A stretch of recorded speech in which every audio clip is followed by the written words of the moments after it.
하나님의 말씀은 출애굽기 19장 16절에서 25절까지의 말씀입니다.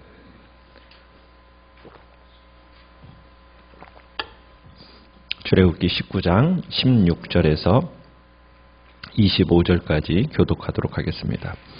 셋째 날 아침에 우레와 번개와 빽빽한 구름이 산 위에 있고 나팔 소리가 매우 크게 들리니 진중에 있는 모든 백성이 다 떨더라.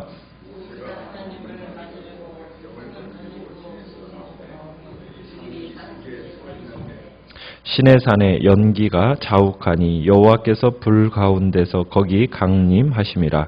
그 연기가 옹기가마 연기같이 떠오르고 온 산이 크게 진동하며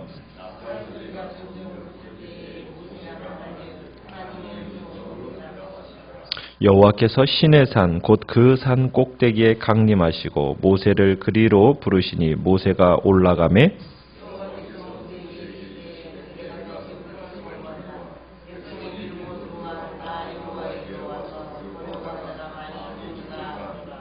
또 여호와에게 가까이 하는 제사장들에게 그 몸을 성결히 하게 하라. 나 여호와가 그들을 칠까 하노라.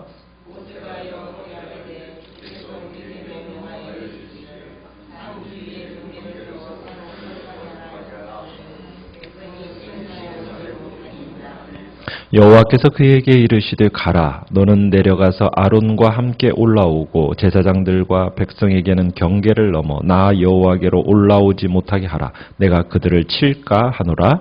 모세가 백성에게 내려가서 그들에게 알리니라. 아멘. 오늘 말씀의 제목은 신뢰하지 말 것이라는 제목으로 말씀을 나누고자 합니다.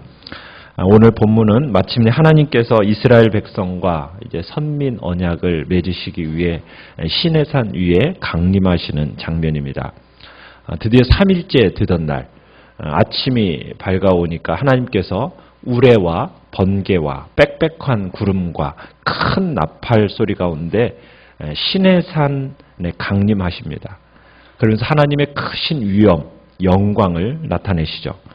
16절에 보시면은 구름 속에서 이제 우레와 번개가 천지를 막 흔들죠. 그리고 짙은 구름, 연기, 이게 이제 시내산을 싹 감싸고 있습니다. 그리고 구름 속에서는 지금 이제 나팔 소리가 진동을 합니다.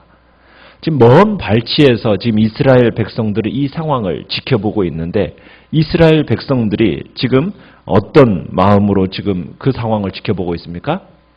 두려워 떨고 있습니다. 16절 끝에 보면 이렇게 얘기하죠. 모든 백성이 다 떨더라.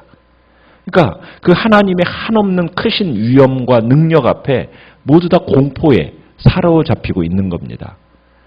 우리 죄인된 인간은 하나님의 그 크신 위엄과 영광을 딱 맞닥뜨리는 순간 우리 인간은 두려워 떨 수밖에 없는 존재입니다.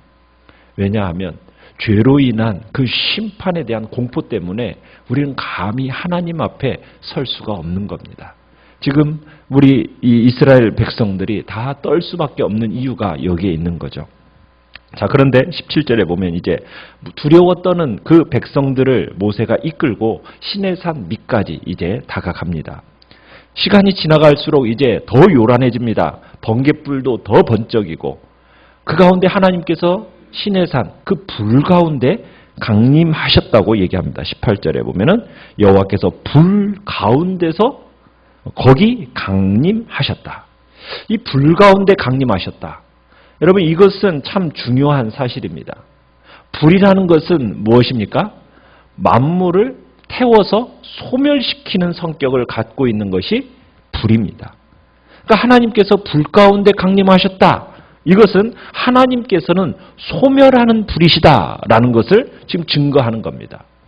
불 가운데 강림하신 하나님, 모든 죄와 불의에 대해서는 진노하시고 심판하시는 분이 하나님이심을 이제 보여주고 있는 겁니다. 근데 하나님께서 지금 율법을 주시기 바로 직전에 이처럼 불 가운데 강림하신다라는 것은 무슨 의미가 있겠습니까? 이스라엘 백성들이 만약 하나님께서 주실 이 율법을 버리고 하나님 앞에서 악을 행한다면 하나님은 어떤 분이신가? 그 죄악에 대해서 소멸하는 불이시다. 너희들을 완전히 태워 하나님께서 어떻게 보면 소멸하게 하실 그런 진노와 심판의 하나님이심을 지금 경고하고 있는 겁니다. 하나님으로서. 그래서 하나님은 결코 죄악을 용납하지 않으시는 분임을 지금 불 속에 강림하심으로써 자신을 드러내 보여주시는 거죠.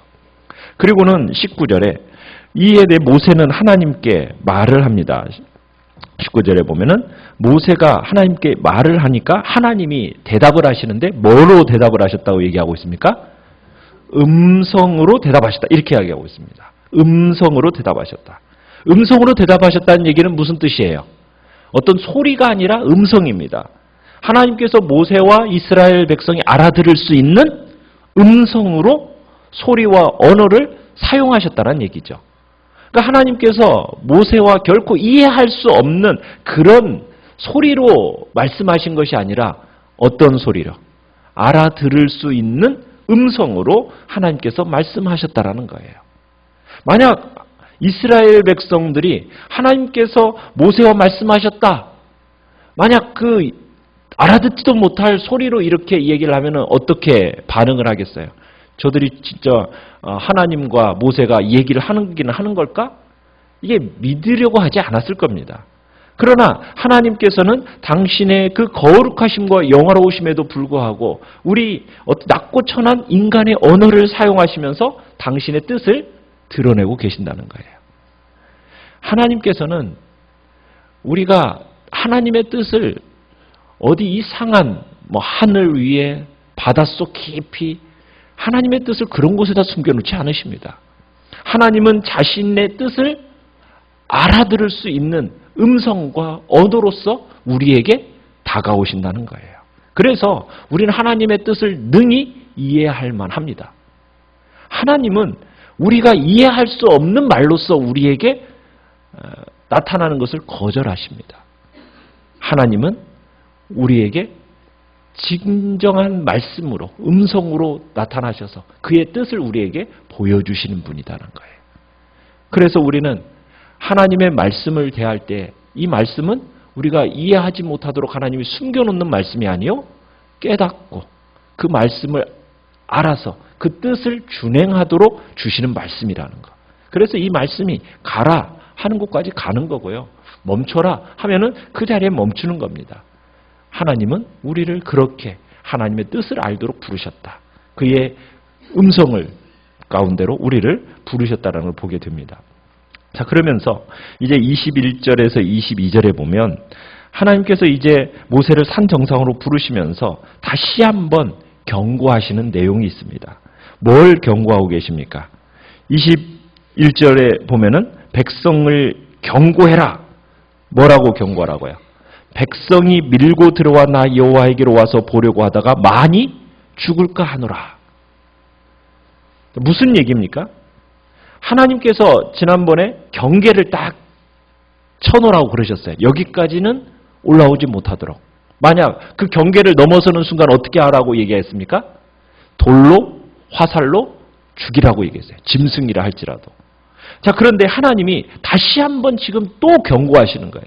함부로 접근해서 화를 당하는 불상사가 생기지 않도록 조치를 취하라. 다시 한번 명령을 하십니다. 이스라엘 백성들이 호기심에 사로잡혀가지고 하나님께서 정해주신 그 경계선을 넘어와서 하나님을 보려고 할 그 가능성이 있었기 때문에 지금 이 경고를 또 하시는 거예요. 그러니까 이스라엘 백성들이 한편으로는 하나님을 두려워하는 마음이 있습니다. 그런데 한편으로는 또 뭐가 있다라는 거예요? 가리워진 하나님의 모습을 보고 싶어하는 욕망이 있다라는 거예요. 호기심이 있다라는 거예요. 그런데 그 하나님을 향해 나아가면은 어떻게 된다는 겁니까? 멸망한다는 거예요. 죽는다는 거예요. 호기심을 따라서 하나님을 보기 위해서 정해진 그 경계선을 넘어가는 것에 대해서 하나님은 엄격하게 지금 금하고 계시는 거예요. 호기심을 따라 하나님의 정하신 그 경계를 넘지 않도록 조심해라. 여러분, 호기심에 따라서 하나님이 금하신 영역을 넘어서는 순간 여러분, 인간의 그 죄악이 그 안에 있습니다. 호기심, 욕망. 여러분, 아담과 하와가 하나님처럼 선악을 알고 싶은 욕망을 이기지 못하고 그가 한 행동이 뭐예요? 하나님이 금하신 선악을 알게 하는 나무의 열매를 따먹어버려요. 그 결과 어떻게 되었습니까? 결국에는 멸망의 구렁텅이로, 온 인류를 사망의 구렁텅이로 떨어뜨려버린 거예요.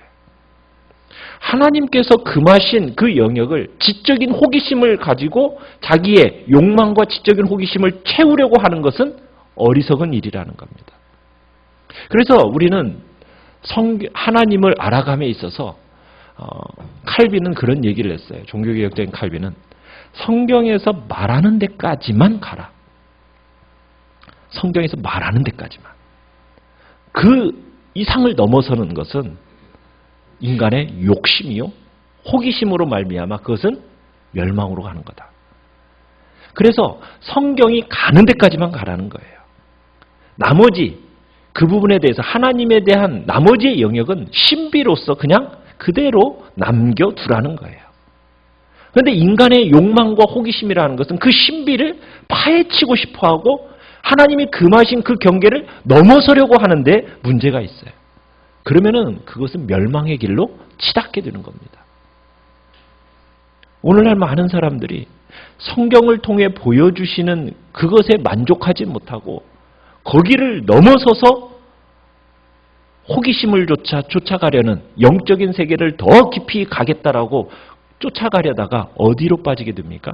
이단으로 빠지게 돼요. 많은 사람들이 자기의 이기심, 호기심과 욕망을 쫓아가는, 어떻게 보면은 영성이라는 미명 아래에서 영적인 것을 추구하는데 성경을 넘어서서 그 세계를 추구하려는 그 모든 사람들은 다 이단으로 다 넘어가 버렸습니다.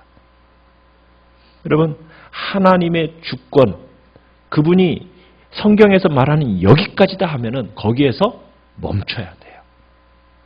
이것이 우리에게 원하시는 하나님의 뜻입니다. 그래서 지금 하나님은 뭐예요? 경계를 넘어 딱 세워놨다. 그 경계를 뭐 하지 말라? 넘어서지 말라. 이게 인간의 거기까지의 겸손함을 보여주는 모습입니다. 경건한 마음으로 살아가는 성도는 하나님께서 정하신 경계를 지키는 사람입니다. 그리고 하나님이 말씀하신 거기까지만 가는 사람. 그게 거룩한 삶을 살아가는 태도인 거죠. 자, 하나님의 경고에 대해서 모세가 이제 23절에 보면 대답을 합니다. 모세가 뭐라고 대답을 하냐면, 모세가 여호와께 아뢰되 주께서 우리에게 명령하여 이르시기를 산 주위의 경계를 세워서 그 산을 거룩하게 하라 하셨기 때문에 백성이 신의 산에 오르지 못할 겁니다. 그러면서 이제 이렇게 모세가 대답을 하는 거예요. 하나님이 이미 그 부분에 대해서 명령하셨기 때문에 그럴 자가 없을 것입니다. 라고 단언을 딱 합니다. 그리고 모세가 하나님의 명령을 지키겠노라고 이스라엘 온 백성이 한 목소리로 대답하지 않았습니까? 그리고 이틀 동안 성심성의껏 성결함으로 하나님 앞에 이렇게 하라고 했으니까 그들이 그것을 지켰을 것입니다. 라고 하면서 이스라엘 백성들에 대한 신뢰를 딱 드러냅니다. 그런데 하나님은 또다시 어떻게 하시죠? 24절에 보니까 또다시 재차 경고하세요. 재차 경고하세요. 왜 하나님은 왜 재차 경고를 하실까요? 백성들에게 왜 경고를 하실까요? 모세는 이스라엘 백성들을 어떻게 보면 신뢰하는 마음으로 이렇게 변명 아닌 어떤 그들을 신뢰하는 마음으로 이렇게 얘기를 했어요. 그런데 하나님은 왜 재차 경고를 하실까요? 이스라엘 백성들에 대한 모세의 신뢰의 어리석음을 보여주는 겁니다. 이스라엘 백성들은 모세가 생각하는 만큼 믿을 만한 존재가 아니라는 거예요.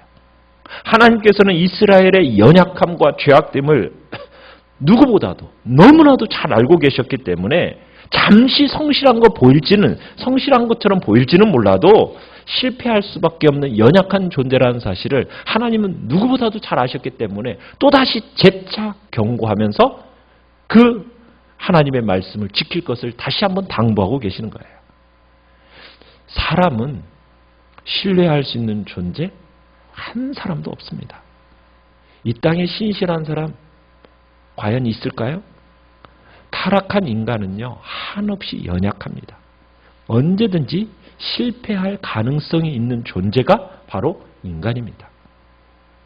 어떻게 보면은 나 스스로도 나를 믿을 수가 없어요. 그렇지 않습니까? 내가 아무리 하나님 앞에서 이렇게 하겠다, 내가 스스로 결심하고 노력한다 할지라도 우리는 어느새 금방 넘어지고 쓰러지는 그런 존재임을 우리는 인정해야 됩니다. 전적으로 타락한 인간, 언제든지 실패할 수밖에 없는 존재다는 거. 이걸 하나님은 아셨어요. 우리가 주변을 둘러봐도 마찬가지지 않습니까? 신뢰할 수 없는 모습들 가득하잖아요.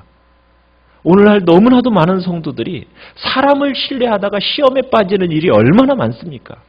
사람을 신뢰하다가 실족하여 넘어지는 사람들이 얼마나 많아요. 그렇지 않습니까? 자신을 신앙으로 이끌어줬던 선배라고 해서 그 선배를 믿었더니 결국에는 그 선배의 부정을 보고서는 넘어지는 일이 얼마나 많아요. 교회의 직분자라고 해서 그 직분자를 믿었다가 그 직분자의 행동으로 걸려 넘어져서 시험에 빠지는 일들이 얼마나 부지기수로 많습니까? 목회자도 마찬가지도. 목회자의 부정이 드러나는 순간 신앙적인 회의에 빠져서 교회를 떠나가는 사람들이 한둘이 아니라는 거 우리가 너무나도 잘 알지 않습니까? 사람은 믿을 사람이 아무도 없습니다. 인간의 연약함을 인정해야 됩니다. 그래서 연약한 인간에 대해서 신뢰하라는 말을 성경은 하지 않는 거예요. 왜? 언제든지 실패할 가능성을 안고 있는 존재, 연약하고 죄악된 존재, 결코 신뢰할 수 없는 대상은 인간이라는 것을 우리는 끊임없이 생각해야 되는 겁니다. 성도는 결코 연약한 인간을 바라보면서 자신의 신앙의 기준을 맞춰서는 절대로 안 됩니다.